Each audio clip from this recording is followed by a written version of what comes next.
Hello, everyone, and welcome to Progress with Portia, where we have real conversations to progress individuals and communities. And today I have two lovely ladies with me, two friends, Trenisha Jackson and Dechelle Simon. And y'all can say hello.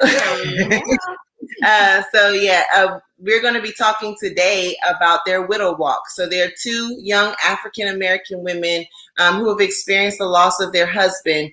And I remember when I will allow them to kind of share the time frame, but I met both of them through church. We all went to church together at a certain season in our life. And I remember I was going through infertility, which is totally different, but I was dealing with grief. And I remember the grief that, I could only imagine what you all experienced through that walk. And I've always wondered, like, if you received the support, the love, and I just, you always were on my heart in such a way that, I didn't know how to be there. But I know that it just touched my heart to hear your stories and to know what you are walking through, but then to not know. And I think this is such a, grief is something that everybody experiences. We experience it in different ways. We can experience grief in loss of a loved one, but we can experience it in so many other ways in life. And so grief, and we can experience good grief. They talk about good grief, like when you graduate high school, you're gonna be sad because you're leaving all your friends, but you're excited about moving on. But grief is something that is challenging. And we'll get more into it, but it's something that I think we don't talk enough about, especially again in the African American community. I feel like, we don't have enough talking about what is this process like. And so, thank you all for joining me today. I know it's not all sad that yes, it is sad, the story and the things that have happened, but that you all have been thriving and living and God has been blessing you. And so we're just going to have a conversation. That's what this is about. We just have conversations. We're going to be candid, real. We're just going to be sharing, and y'all are just going to be kind of privy to us having a conversation about this journey. So do y'all want to say anything to kind of open up? I can go first. Okay.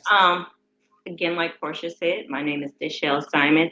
I've been a widow for almost 13 years. My husband, Lawan Simon, who was also an Olympian in the 2004 Olympic Games for Trinidad and Tobago, he passed away in 2008 suddenly. He was diagnosed with a disease called pulmonary hypertension, which is very rare. They called it idiopathic pulmonary hypertension because they had no idea how he had gotten it. We don't know if he got it while he was traveling. The last country he had been to was Brazil. Before then, I don't even know. I can't even remember. He was always traveling in and out of the country. So we don't know if it was something that he picked up. And to this day, I still don't know. I kind of stopped trying to figure out how he got it after he passed because that was something that I needed to let go of because Alana was 3 years old when he passed away. That's our daughter, and she's now 16, but she had to become my first focus. I couldn't focus on me being upset. I couldn't focus on the people around me being upset. I had to focus on this 3 year old that's almost 4 just losing her dad. And so that was where I started first. Again, I was 28, he was 27. When people would see me and I would say I'm a widow, and they're like, how are you a widow? Like, you're so young, you don't even look old enough to be married. And so that was the thing at the time, was that no one knew how to help me when I lost my husband. And there were lots of resources I had to seek, what little was out there, and then just figure it out for myself. Yeah. And you said some really important things, and I do want us to kind of touch on the things that the things you have to learn to let go. And I think in any journey or walk, and when you're traveling and having to go through this life journey, there are times that there are things that we're not going to get answers to, and that can be the hardest thing. I think that's sometimes the hardest things, that when I can't even get an answer, like I don't know why, what happened, how, when. And resolving that. And I think that was so poignant. And like you said, and then the things that we have in front of us, that we have the things that we still have, because there are things we lose, but then there are people we still have in our lives that we still have to maintain relationships for. And so I think those are, two very significant things that you just mentioned. And I do want to let Trenisha go ahead and share just a little bit, and then we'll kind of get in on some of the topics, of grief and loss and stuff. I'm Trenisha Jackson, and my husband was Corporal Montrell Jackson. He was killed July 17, 2016. He was a Baton Rouge City Police officer, and he was killed in an ambush. So I've currently been a widow almost 5 years. At the time, we had a 4-month-old son, and my son is now 5 months old. My son is now 5 years old. It's just been a journey. I must say, in 2016, I was completely lost because my husband did everything for me. I didn't know the name of the mortgage company because he did everything, and I just lived in a bubble. So now I'm finally learning to do things on my own. I'm finally becoming a woman because I felt back then that I was handicapped, which I felt handicapped in a good way, but that's just the life that I lived at the time. But I'm slowly but surely getting it together. Now I'm currently dealing with grief with my child because he's missing his dad. So I kind of was able to get myself together, and I'm focusing on him now with grief. Yeah, and and then the responsibility part, when you lose someone in your life who, shared responsibilities or took on the bulk of responsibilities, that is, and I've done hospice work for 5.5 years in, my career, but that is something that is commonly spoken of, where there are day-to-day things that, I've had women who talked about how their husband would go put gas in their car and just even feeling so overwhelmed to go put gas in their car. And some people could look down and say, different things about it, but that's what life is. And everyone has those experiences because there's always someone who's helping us do something. Right.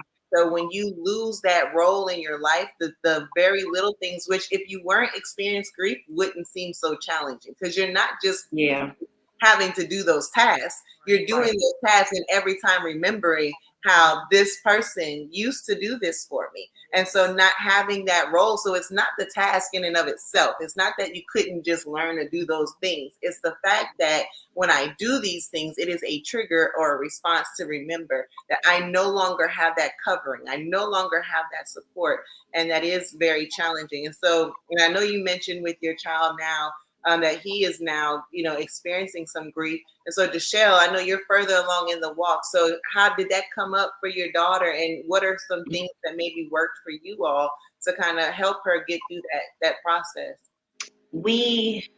Because she was literally 1 month from being 4 at the time, I knew she was really young, but I wanted to get her into counseling because I am always proactive about, I don't know. I don't want to say I'm a worrier. I think I'm more of a preventer.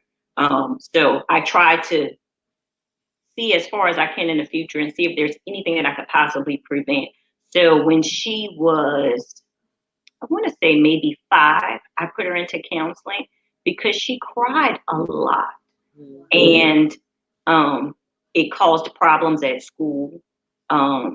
She would do her work, but she would cry. And for some reason, that was not okay. Again, she's 5. Right. So, the big challenge, and I guess that's one of the challenges that we saw from last summer, is that Black children are looked at differently. And so I noticed coming into a school, I almost felt like I had to say I'm a widow, because I wanted the respect of having a kid that came from a 2-parent home, because just because she cried, they tagged her with, oh, maybe because your husband's gone now, you don't discipline your kid. And sitting in an office and hearing someone say that about your child, and like you're unarmed. I didn't know what to say. I literally sat in the principal's office and cried because I felt like they had zero empathy for what my child was feeling. And truly no empathy for how I was feeling, just being told that because my child cried, even though she was meeting all of her marks, then that meant that I must not discipline my kid. And they actually told me that I needed to take her to see a psychologist, and they would hold her back in kindergarten if the psychologist didn't recommend for her to move forward or put her on medicine. They actually recommended medicine. So, I mean, I took her to the therapist, and the therapist said, I'm not going to put a 5-year-old on medicine. They're not done developing, these, I guess that whatever they're using as a list to say your kid needs this or that. He said that kids aren't even at the same rate of meeting all of those marks until they're 7 years old. So he literally tore the form up. And he said, I'm not going to do this to this child, because this child is a person. And what they're using to, I don't know, I guess, separate her from the other kids just isn't fair, because she lost her dad, and she didn't just lose her dad, like, she knew her dad. She went to bed one night and woke up and her dad wasn't there anymore. And, she needed some level of comfort. So I put her in counseling. With the first therapist, it worked for a while, but after a while, it didn't seem like it was really working. So I took her out. And then when she made 8, she was in another school and she was still having some of the same issues. And I put her in counseling, and she actually stayed in counseling until right before the pandemic started. Right before the pandemic started. And at that point, the therapist came to me and she said, I can no longer help your daughter. She's perfect. I could not, she said, I'd be taking your money if I kept her here, I mean, I don't know. So did you get a referral when you found your therapist, or how did you find the therapist?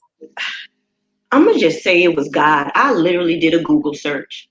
Okay. I did a Google search. I called this therapist, and she disguised herself as a secretary. I didn't understand that. And upon hearing my story, she said, okay, yes, please bring your daughter in. She said, I couldn't, I wasn't accepting any more children, but upon hearing your story, I really want to work with you and your daughter.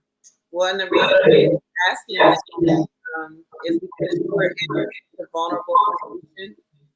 I don't know if you're hearing an echo. I'm hearing an echo on my side. But you were in such a vulnerable position with the school making that kind of comment to you.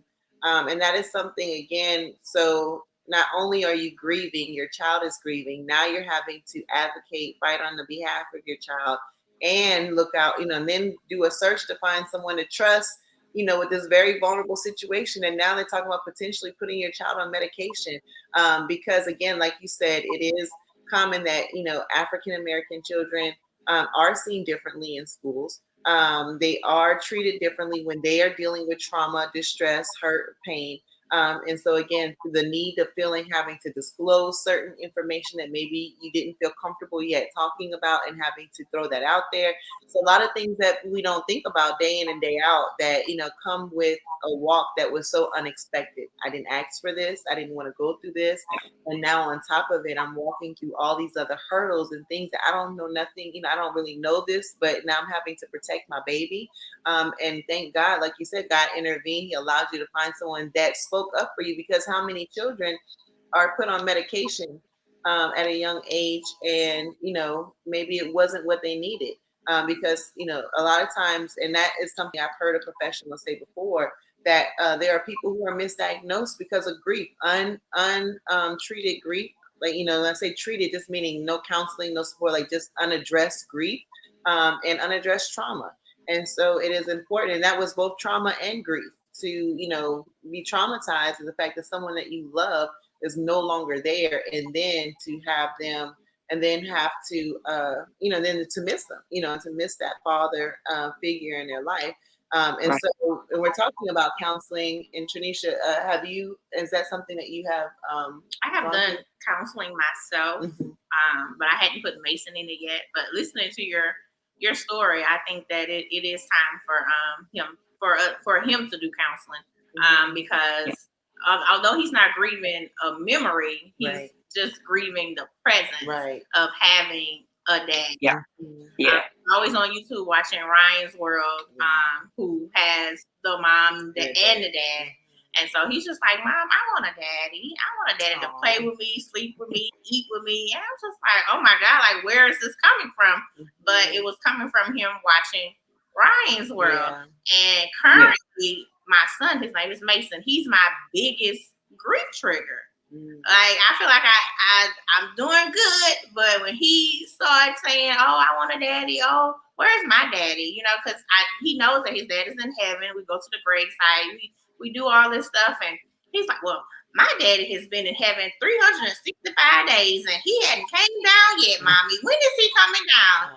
And so, I was just like, "Oh gosh," I try to talk to him, but it just really, really breaks me down. Yeah. Because I'm like, Montreal was an amazing man. He was going to be an amazing father, and didn't get to experience it. Yeah, and that's and one similarity. I think you did experience a few years of infertility, or it took me almost 2 years to conceive. Yeah, a very long time. So I'm like, God, if you knew you was going to take Montreal away, why did you allow me to have this child? But I've learned now that I needed Mason to survive. Because, on my worst days when I couldn't get up out the bed, or when I didn't want to get up the bed, I had to, because I had a child to look after. Right. And, and as far as going back to just the loss, what is something that, what was the most challenging part for you all that maybe was an unexpected challenge of getting through this grief journey? Of course, there's nothing anyone could ever imagine, because you don't expect to go through that loss. So, especially being young. But what was something that you wish like you would have been a little more prepared for, or known, or something that if somebody's watching that's newly going through this, or may end up going through it, that may be something that could be potentially helpful, or just for them to hear from someone else? Because I know when I went through infertility, when I talked to people who understood the level of pain and grief I did, like that did something. Like our stories were different. We didn't feel exactly the same about everything, but it was something about hearing from someone to understand the level and the realness of their pain, their grief, and what was hard for them, that they got me, that like in a way that other people could not. For me, the biggest thing was the loss of relationships with people that were around when he was alive. I think that was the greatest disappointment to me, because I thought those people would always be around. And you just never, that's just something you don't expect. Like, you expect friends, or just whoever your circle is, for that circle to maybe not change. And as I got more single, that circle really changed for me. I mean, and I noticed that, say married people that I normally talked to, as time went on and I looked more single, they stopped talking to me. And I just was totally unprepared for that. Now, were they? I'm sorry, I didn't hear you. Were they all? Yes, yes, yes. All the single people that were around are actually still around, if they're still single. Okay. Yeah, and so that is, and again, with this being, it's not a normal. I mean, not to say that people who get divorced want to be divorced and have them want, but this is again an unexpected death, and so you were on the course of marriage, and then, I mean, not on the course, you were married, and then to lose your spouse, and then be kind of unintentionally, and I don't know that they were intentional, but unintentionally removed from a circle of married people, and the trauma that could also bring to, like you said, the people who were used to being there and supporting us, and now having to navigate this space alone or with new people. And so, were you alone for a while? Did you immediately gravitate to people? I mean, my family. I mean, my immediate family. I mean, even though they're mostly in New Orleans, and my mom is in Chicago, which is kind of hard. But my dad is actually here in Baton Rouge. So I mean, when I first lost Luan, I was in New Orleans every weekend because I needed to be around other people that could help me. That if I needed to sleep, then Alana had someone to play with because I had a little cousin that's the same age as her, so just people to kind of help and check on me, say, how are you feeling today? I don't think people understand that just hearing someone say, how are you today? That means the world to you, because you could have had a hard night. Yeah. And just someone checking in on you means the world to you. And I think my dad literally, whether I worked or not, came to my house every day, even when I did not want him to come. He was here every day, just making sure that I was not, I guess, not being able to get through life. Yeah. For the most part. I think the toughest thing is just adulting, because like I said, Montreal did everything. So I was literally lost. Like, we were living in this house at the time, but I never did anything pertaining to important bills, like the mortgage, the car notes. Like, that wasn't me. So I really just had to find my way. I didn't take out the trash. I didn't check the mail. Like, I didn't have to do any of that, Right. So I just really had to basically woman up. Mm-hmm. I mean, because, in a lot of marriages, there is one person that does pay all the bills, and Montreal was that person. So whenever I hear couples that their marriages are like that, I just say, make sure that whoever writes down everything that they pay, so you can know what to refer to, passwords to get into different things. And it was weird because even with the alarm company, when I had to call them to give them the verbal password, it was about me. Or when I had to call Verizon to try to pay the bill, the password was pertaining to me. So it was just so weird that he had set it up like that, but I just never took the time to know it. Yeah. Yeah. Passwords are a big thing. I could definitely say that. And that if you don't know that person, you don't know the answer. But you would never, that's one of those things you don't consider, especially in the digital age that we're in right now, that you don't consider all of that.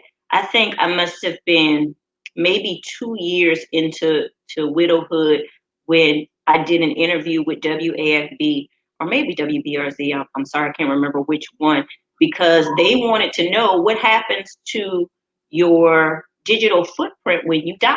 And apparently I was the only person in Baton Rouge that had experienced that. Like, what happens to Facebook?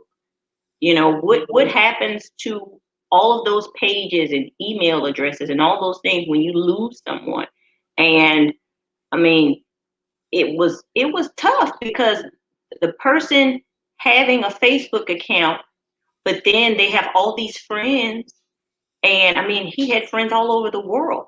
So people would go in and leave their memories on his wall or send inbox messages, and I'm reading it all, and after a while, it became overwhelming for me. That was one of those things. And I said, this Facebook page has to go because I'm in the process of trying to heal and I can't read all of this stuff every day. And I'm just the opposite. I enjoyed hearing the stories about Montreal.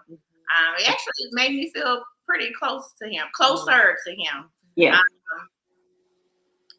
I have experienced, different people in and out of my life since Montreal has been gone. It's just all a process. I just feel like it's all a part of grief. Right. I just feel like, we all experience different seasons of our life. So I appreciate the ones that were there when me and Montreal was together, and I appreciate the ones that are here now. I think one of the things that really bothers me now is a lot of male friends aren't as close around for Mason that I would have want them to be.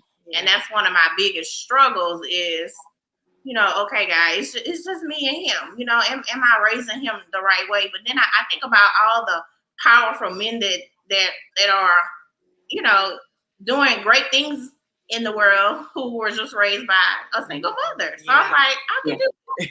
Mason is going to be okay. Yeah. He can be Barack Obama. That's right. Yeah. I mean, that's just a possibility, Right. Yeah. And, man, I wanted to ask you, said something that triggered a thought for me, and I'm losing it again. Okay, it's gonna come back to me. And I want to say with grief that self-care is very important. Yeah. It is. It truly is, because especially when you have a kid, not to say that any woman that would lose her husband shouldn't care for herself. I mean, she should, but just when you have a child, all I kept thinking about, like literally when he passed, was if I mess this up, she is not going to be a great adult. Like, I can't mess this up. Like, no matter what's going on, I got to dry my face. I got to go be mommy or whatever she wants to call me that day. I have to go and be that person for her, because I am an adult and she has to become an adult. And I want her to be just as strong as anything else. But you couldn't have told me the world would not wait for my kid to be okay. Because they don't wait. Everybody wants her to be normal, just like everyone else. And believe it or not, like when they're saying you have the talk every morning, probably until she crossed teens, I would say, okay, you go in there, you got to act normal. If you're having a bad day, they gave her fidgets. I don't know if you're familiar with it, like spinner toys and stress balls. They gave her those to use when she was in third grade. And I think she must have used them up until maybe fifth grade, and then she was done. But she used those so that if she was feeling anxious or nervous in class, or maybe she wanted to cry, they would tell her, squeeze the ball, or I guess there was just a little thing that clicked that she could use, but then the teachers took that because they said that made too much noise. But just something she had to learn to comfort herself, because the teachers were not going to comfort her. And I just never remembered school being that way. I remember receiving hugs from teachers, if I was bullied or something like that. So it was really surprising that my daughter couldn't be hugged by a teacher. Like, no one could understand what it was that she was going through. So in the car ride on the way to school, I would, be the black mom. Don't act a fool for them people. She understood what that meant if I said that. But I mean, I would have to say, sweetheart, stay in your seat, don't stand up, try not to cry. And then I'm thinking, how bad it sounds, because a kid should be allowed to cry if they're feeling an emotion, and I just felt like that was making her a robot, or making her drink the Kool-Aid, so to speak, and I wanted her to be an individual. And I'm just glad that her going to counseling, it it's a shame, but I had to send paperwork to school just so my kid could be herself. Wow. That's sad for you. Hear it? Yeah, I hear. Do we sound regular? Y'all do mostly. Okay. Mostly, like I'll get a clear word, and then I'll get like a filtered out word. I don't know. My phone's usually there. Oh, really? So I don't know. I'm hoping the sound is good. So yeah, I wanted to know another question. Dechelle, I guess I ask you a few things. I know you'll have to leave. But as far as both of you all, your husband's stories maybe had some national aspect to it. Do you feel like that you were lost in that sometimes, that you were overlooked in that, or was it helpful? Was it, having some additional potential support? I know you don't know the journey without that, but did that impact how did it impact your journey? In the beginning, like literally, he passes away. We have the funeral, and everybody goes home. I'm home by myself, and I immediately just wished I could go somewhere and nobody knew. Like, I wanted no one to know. I mean, Alana was 3. Again, like I said, I had my week appointment. I couldn't miss my week appointment. I went to my week appointment, and the lady reaches over and she says, "I'm so sorry for your loss. I read about your husband in the paper." And I'm thinking, gosh, really? Like, I thought I could come in here and I could be Mrs. Simon. I could take care of this and I could go home and it would be great. And, I'm trying not to cry because the grief is still fresh. You couldn't really come, even though talking about losing him was therapeutic because it kept me in real time. It made me sad because so many people felt sorry for me. And I never wanted people to feel sorry for me. And I understood that extending grief is respectful. It is. But sometimes that's not how it makes you feel on the end. It makes you feel less than instead of this is the respect that I'm getting. And so for a while, I just wanted to disappear, or I just wanted to be able to go somewhere where no one knew who I was, or go somewhere where no one knew who he was, just so I could kind of breathe a little bit, get on with life, and then we get back into things. I mean, but that just, I didn't really get a choice, Yeah.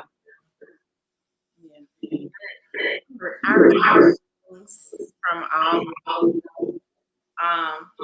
and I went through and I read everything, and I actually saved all that stuff for Mason, so he could go back and read about his dad and see everything that we received, because I was just amazed at all the love that was shown to us. I was just mind blown. But I guess as the journey went on, it was overwhelming, because me and Mason could be somewhere and they'll say, "Oh, that's that officer's son," and I'm saying to myself, "His name is Mason." But of course I didn't want to be rude or anything, but Yeah. we You want him to be an individual and recognized as an individual. Trail, but I'm Trenisha and he's Mason. Yes. So and until this day, that's how we're identified. Oh, that's that officer's wife. That's that officer's son. I guess maybe they don't know our name. They just know Montreal. Alana gets it now, even like she's in high school, and I didn't have to go and explain the story, because again, her therapist said, this kid doesn't need me. Like this is a strong kid, and this is a well-rounded kid. She's gonna be okay. She's learned to work through so much over so many years. She's gonna be okay. And she said that teachers will walk up to her and say, "Hey, don't you have a famous dad that passed away?" And she said, just like, then I'm embarrassed because then they want to know a whole story, but it's turned into like this great thing, and, when he died, almost 13 years ago, that was dad. She didn't care about the Olympics. All she cared about was, I lost my daddy, and like now she's, with her being 16, she's like, okay, yeah, my dad did this and my dad did that. And, he's got this record and he's got that record. So now she can tell everybody and, and be a part of the celebrity of who her dad was. And I mean, I do a this because I want people to remember Montreal, but I mostly want them to remember Montreal for Mason, because Mason didn't get a chance to really know his dad. So I do everything I do to keep his memory alive. So we'll always giving back to the community in Montreal's memory. Just keeping his name alive. I feel like if I don't do it, nobody else will. So. Well, I have a question for you. Mm-hmm. Is there ever a day that passes that y'all don't talk about Montreal? Yes. Yes. Days do pass and we don't talk about Montreal. But when we come home, he's everywhere. He in his living room, he in the hallway, he in my room. He's all over the house. So I always see him. Yeah. They're for us since October 1st, 2008, not a day has passed that we have not spoken about him, like ever. I mean, I see him in her. She has mannerisms. She does things like him. She makes gestures like him. She actually says phrases that she couldn't even possibly remember that her dad said. So sometimes we're talking and I stop and I'm like, I'm like, gosh, Luan is still here in my house, and sometimes she and I are arguing and I said, we're not going to do this today. We had one Luan. We're not going to have two. So it's great to see those things, to see that even though he's not here, he has evolved in his offspring, and so that was the one thing that made me really, really, really happy all the time. And I'm not as emotional as I used to be, like she doing track and field just like he and I, but she doesn't do any of the events he did or I did. It's like she took both of our abilities and like meshed them together and just became this better athlete because she's better than the both of us. Wow. At 16, I don't know if it's going to go anywhere. I don't care. I'm just glad that I'm able to be a part of the happy part, because, widowhood isn't all bad. The bad part was the loss, and the grieving seems like it'll never end because you won't ever stop grieving. You'll always grieve. It'll just be in less increments over time. And I'm glad that I really hope it's not as bad. I don't know the way that you're coming through your computer, maybe. I don't know. Let me see. I'm gonna pull it a little closer. Let's see. But yeah, so I don't know, but the positive things that have happened in this journey, and that it wasn't, what are the good things? Not about them being gone, but just some of the blessings or unforeseen positive things that you have gained in your journey through this process. I know you mentioned one, and I don't know, you were going to say something earlier too. I don't know if you remember what you were saying. It's okay if not. Is there any positive or good things that have come that were like unexpected for you? I mean, just one of my biggest fears was being a single mother, and I mean, I'm doing it. I mean, I pay my bills like I should. I've grown a lot, and I just think back on different conversations that I've had with Montreal, different things that we wanted to do, and a lot of those things I've accomplished. I mean, simple things as far as getting braces, like it was like, when he died, I wanted to conquer the world, and I was just running out of breath, just tired, thinking I'm gonna do everything. I had to, I went to school. I was in school at Southeastern. I was learning how to do taxes. I had mace. I just running like a chicken and not getting anything accomplished. But I just had to breathe. And I investment properties. We talked about doing that. I did that. I'm about to open up a venue. I just look back and I'm like, man, I really grown a lot. And I know Montreal will be so proud. And he used to call me his cutie pie. I was just like, man, check out your cutie pie. I'm getting stronger. I'm doing this. And I just know, when in the beginning, when you lose your spouse, you just feel lost. You confused, like, it's just like a huge hole that was placed in your heart, and you just don't know what you want to do. But I tell you tap into a strength that you never knew you had. Yes. You knew you had, and you're gonna do it. I don't care. I tell people, cry when you need to cry, scream when you need to scream, run, whatever it is that you need to do to cope. You do what you have to do for you. Nobody's walk is gonna be the same, Right. but I promise you, you will see a brighter day. It's coming. In the beginning, all you see is blackness, but eventually a little sunshine will start peeking through the darkness. I promise Yeah, Yes. that's so good. And Dechelle, do you want to say anything before you go, or you need to leave? Just go ahead and Let me think. I mean, it's a journey. It's a journey. It is not a sprint. It is 100% a marathon, and you just got to allow yourself to be. You have to allow yourself to feel. You have to be open to growth. And like, don't put limits on yourself. Believe it or not, when he died, I said they gonna bury me right next to him.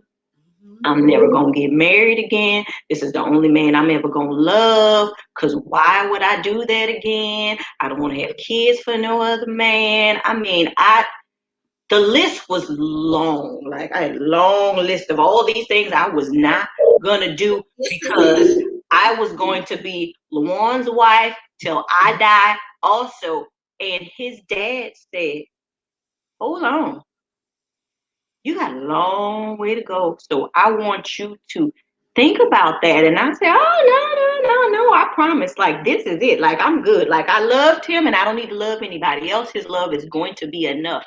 And then one day I looked up and I was like, it's, it's time to move on. Like, you got to move on. Like, you're never going to not love him. You're never going to not think about him. He's never going to not matter to you. I mean, I remember the first year I almost forgot his birthday. Like I just couldn't remember his birthday. And I had a panic attack, because I thought I was losing him because I was forgetting his birthday. Never ever thought that maybe my life was a bit overwhelming, but I was, I beat myself up a lot because I felt like I was losing his memory. But I mean, no. I mean, I know he was born February 7th, 1981, and we were married on August 27th, and he died on October 1st, 2008. I know all those dates, but believe it or not, I don't dwell on dates. Like, dates mean nothing to me because growth means everything. Like, everything, everything, everything. And if I don't pray or make a million lists, I would never have gotten through this. I would have not gotten through this. Like I mean, prayer has been like my everything, and these lists were the thing that I started doing the day that he died. And I still make lists every day over and over again because that's what gets me through, because that's what makes life normal for me and life doable for me, like each and every day. And believe it or not, it may not sound like something other people want to say, but I wouldn't choose different. I wouldn't. So,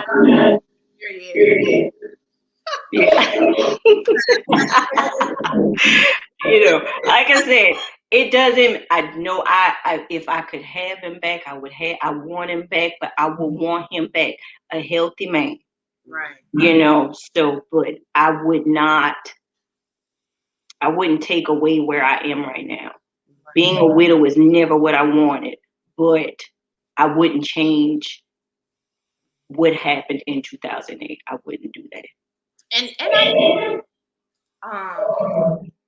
going on year 5 and a police officer and things that's going on in the world, I just be like, you know what? He really is in a better place because Yes. have to deal with all this that's going on because it's just so much. Yes. So much. Absolutely. And I know that it would have been very, very stressful being a police officer in this time. Right. A black, a good police officer in this time. Yeah, I know. Right. it would be so tough. So I definitely see what you're saying, but just me being selfish. And things don't go my way, and when things not going right, I should say, this wasn't supposed to be my life. This is how I be feeling. This wasn't supposed to be my life. This what I'm going through, what I'm dealing with. I wouldn't be going through all that if he was here. So, I say that at least a few times a year. I do. I really do. Yeah. And then I'm like, you gotta come back to reality. You gotta come back to reality. I know this it. And you know, I definitely been through stages of walking in my truth. You know, I want to send fake family pictures to school. You know that I had a picture made with that's it over there of Mason, myself, and Montreal in current form. Like if Montreal was here when as Mason growing up, but I just had to realize, Trenisha, that's not your reality. Your family is you, Mason. So you know, moving forward. For next year, when they want a family picture, I'm gonna just send me and Mason. That's how. So you definitely go through stages of growth, and I'm definitely thankful for my growth. God is good, and prayer helps me. And I'm a big music person, so music is everything for me. If I'm having a bad day, if I'm down, I'm sad, I'm depressed, I put on some music and keep going. I don't care if it's gospel. You know, Tasha Cobb's the booster. You name it, it's on my playlist. You know, mine too. So don't feel bad. Somebody needs to get me going. You know. Yeah. Well, I have definitely appreciated this time with you all, and I know you've shared some things that I know will be helpful to someone else who's in this on this same journey, but not just those who are on this journey, but there are people who are dealing with different types of grief. I mean, even listening to you all and dealing with the grief of a divorce, it's been, it's helpful. It's a different type of grief, and it's not, the same. And definitely don't want to minimize that because it is different. But there are some overlaps that people, whether they're going through this or not, that they can glean something from your journey, from your strength, and from your ability to celebrate. And so if there's nothing else y'all want to share, we can end it right here. Is there anything y'all want to say before you go? Keep growing. Keep growing. Keep growing. Keep praying. Keep moving. Keep smiling. Keep crying. Just have all the feels. If you have all the feels, because it does make a difference. And we didn't get to touch on grief triggers, but I just want to say grief triggers are. Well, I did touch on a grief trigger. I said Mason's was one of my biggest grief triggers.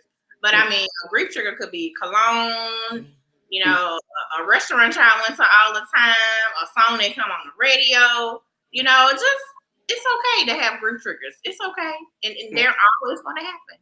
Yeah. And grief is definitely a process. And, sometimes I know things that will happen. Sometimes people feel like they're taking steps backwards and they get afraid because they're like, oh, I thought I made it past this. Grief is not something you'll ever make it past. Like they said, it won't be as often, it won't be as hard. But there are some moments that it can come out of nowhere and it could be just as strong as it was maybe in the beginning or different things. Yeah. And so just because you have a strong, intense moment of grief does not mean that you're falling backwards. It means you're human. And sometimes it comes in waves. And sometimes it comes, like she said, it can come out of nowhere. And so being prepared to know it's okay. I remember a lady one time, she just got confused when she lost someone that she loved and she got lost. She couldn't figure out where she was to go pick up her daughter. She went to the wrong school. And I tried to tell her that can be normal. And it wasn't until I had to refer her to a support group until she heard it from other people. When she went to the support group, like 3 or 4 other people shared that same response. And so at that moment, it allowed her to just like, okay, I'm not losing my mind. Because sometimes you can feel like you're losing your mind. I'm going crazy. I'm going to die. I'm going to stay here. I'm never going to have strength again. I'm never going to get up again.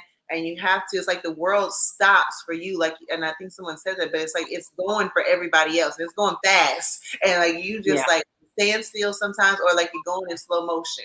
And, but it will, over time you will feel, it won't be the same normal. It'll be a new normal. But you will get back to a part of yourself. and you will live again, and you will, it's going to require some intentionality sometimes. It's going to require you to get the help you need. It's going to require you to let people in, to let people help you. It's going to be require you to be honest about how you feel.